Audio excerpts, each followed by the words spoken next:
Hello my dears, this is your favorite purple lady, Amethyst Lady, back with another video. Twitch is rolling out the new format of its offline page for all streamers, and there are some big changes. Are you looking at your offline page and wondering what you can do to improve the way it looks? Well, you're in luck because I'm going to give you 10 tips for your new Twitch offline channel page. Before we begin, if you find this video helpful, make sure you click that thumbs up, leave a comment, and for more awesome content, make sure you click that subscribe button and the bell so you are notified ASAP when new content is ready for you. Let's get right into it. During this video, I'll be using my own channel page and dashboard to show you where to go and how each tip presented in this video can make a difference. My first tip to you is to put some love into your channel banner. It is one of the most prominent things people see when they go to your offline channel page, so you want to make sure you put some effort and it's on brand for you. This one I created myself and I wanted to upload it, so what you can do if you want to change yours is go to this edit button right here. It will take you to the page where you can manage all of the options. And you want to scroll down to this profile banner area right here. Now there's two ways to go about it. If you want to use the default way, you can just click this option here. You will have your name all over the page and your profile accent color, and we'll get more into that later. Or if you wanted something that's a little more custom, you can select the second option. That is where you are able to upload what you created. What I will recommend is that you create your dimensions 3600 by 1400. Those are my dimensions, and my profile banner is also a PNG. I managed to do some really cool effects on the side so that way everything looks like it blends in. Tip number 2 is to store your past broadcasts. Now you want to make sure you have this on, and I'll get into why in just a second, but let me show you. Click this edit button, it'll bring you back to the page where you can alter your options. And toward the top, store past broadcasts is right here. You do get 14 days of storage, 60 days for partners, turbo, and prime users of your past broadcasts. And you want to make sure you have that on. Not only is it great for if you are trying to become a partner, they can look at your previous body of work, but anyone passing by will also have a chance to be directed to your previous body of work. This is mine. I just did a stream yesterday. The VOD is being promoted right here. So this is great to generate interest in what you're doing, but there's another reason you want to store your previous VODs. This leads into tip number 3. Tip number 3 is to create highlights of your past broadcasts. Now, as you see, when I click on this arrow here, it says I've made a highlight of a recent stream. Making highlights is one of the best ways you can generate more interest into your channel and grow your community. Now, I did create a highlight tutorial, and in the upper right hand corner, you will find a link to that. You definitely want to create highlights. You want people to see snippets of what makes your stream great. Tip number 4 is to create a channel trailer. You want to generate interest in your channel for anyone who might be curious. So this is a great way to do so.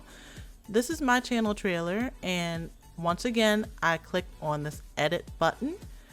It brings you to the screen again. Scroll down, and the channel trailer option is right here. Now, my channel trailer is 59 seconds. You do want to make it under a minute. And here's how you would add it. So first things first, you want to click on the update button. This does give you a little bit of a walkthrough on what you need to do. So if you forget any little details, or if you need some general direction on what to do, you can always look at this pop-up. On this screen, once again, you can see that my channel trailer is 59 seconds. In order to add yours, you want to go to your video producer and you have to upload it. Once you do the video producer upload, it will be in your library. You cannot upload any video as your channel trailer if it exceeds 60 seconds and if it's not in your library. So pretty much the workflow is to make sure it's below 60 seconds, get it into your library, then you can use it. Social links are something now that Twitch is bringing a bit more shine to. You can have social links on your offline page. Take a look here, you can see 2 of them right next to my channel trailer. And in order to edit these, you would click the edit button at the top, and then when you get to this page, scroll down. There is a social links area right here. So you can add social links that will display on your channel profile, which is great. If you need to, you can click the trash can to get rid of it, or save to save the ones that you have. Make sure that your top 2 are the ones that are most important to you, because those are the ones that are going to be displayed right next to your channel trailer on the main page. And otherwise, also know that you can't just drag any of these to reorder them. You might have to delete and then re-enter them. So just a couple nuances, but nothing that can't be worked around. As I said before, your top 2 will show up right here. It's just a really nice way to direct traffic to your socials. Now, the full listing will be on the About tab of your channel page, as you can see right here, along with the complete description that you place for your channel as well. It's partially cut off when you look at the little box next to your channel trailer, but everything is fully placed here under the About tab. Tip number 6 is to edit your schedule, make it known when you are going to be streaming.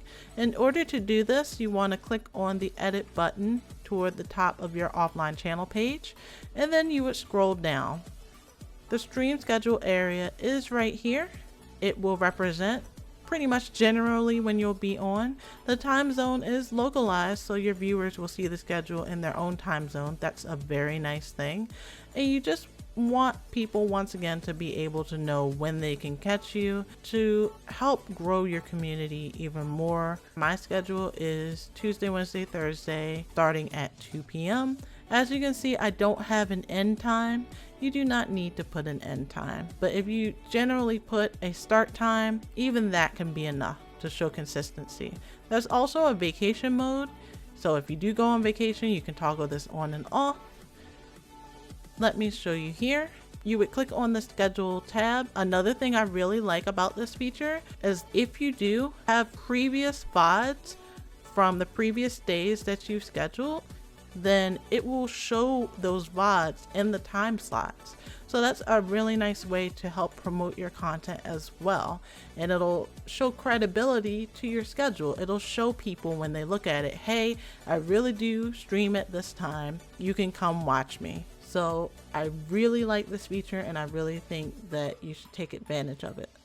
Tip number 7 is to update your streaming categories. There is an area on your page to show what you've last streamed. You definitely want to keep this updated before your stream starts or as you're streaming, so that way people understand what types of content you like to stream on your channel. This will help them determine if they'd like to also become a part of your community.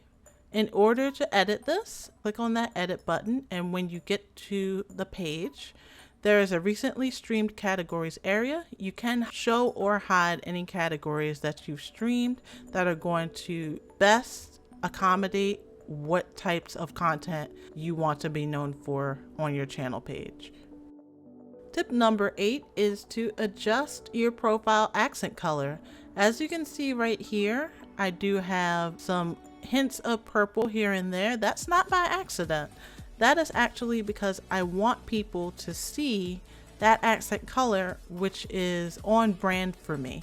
Once again, you would go to the edit button at the top of the page. And then when you get to the options page, you would scroll down. There is an entire section for profile accent color. Twitch did enact this shortly after TwitchCon last year. So you can adjust your colors to something that will be better for your brand and help you stand out. These accent colors even show up when people are hovering over your channel when they are browsing for channels. So you definitely want to pay this attention, because this also can make or break your channel page and the way it's shown to whoever's curious. Tip number 9 is to clean up your panels. Under your About section, it does show your panels for your channel, and they will say a lot about you and your brand by the way they look. So you want to make sure that they are clean, that they look like they belong. You can always edit your panels by clicking on this toggle here. Definitely make sure you have nice panels in place. It can make such a difference to the way that your offline channel page is displayed.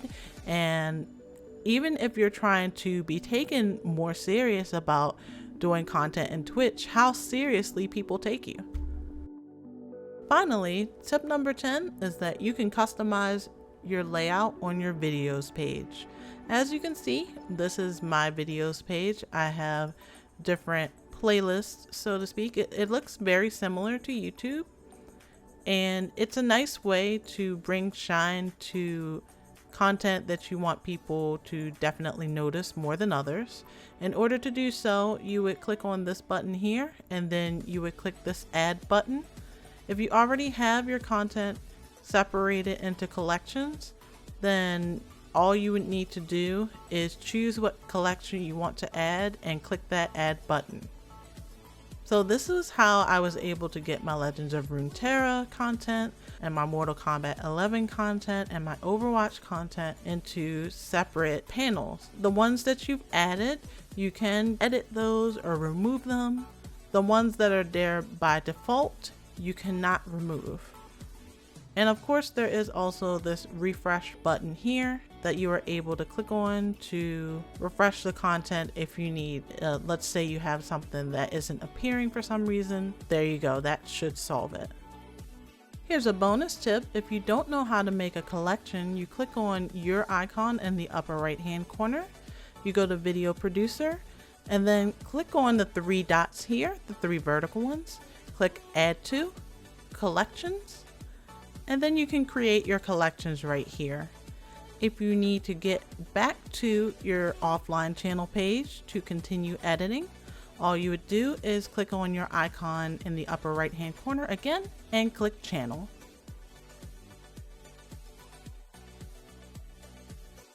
I hope these 10 tips help you with your own Twitch offline channel page. I would love to see examples of how these tips help you, so feel free to post your channels down in the comments and any other tips down in the comments section that you might have. Finally, if the video helped, please make sure to like, comment, and subscribe. Take care, my dears. Bye!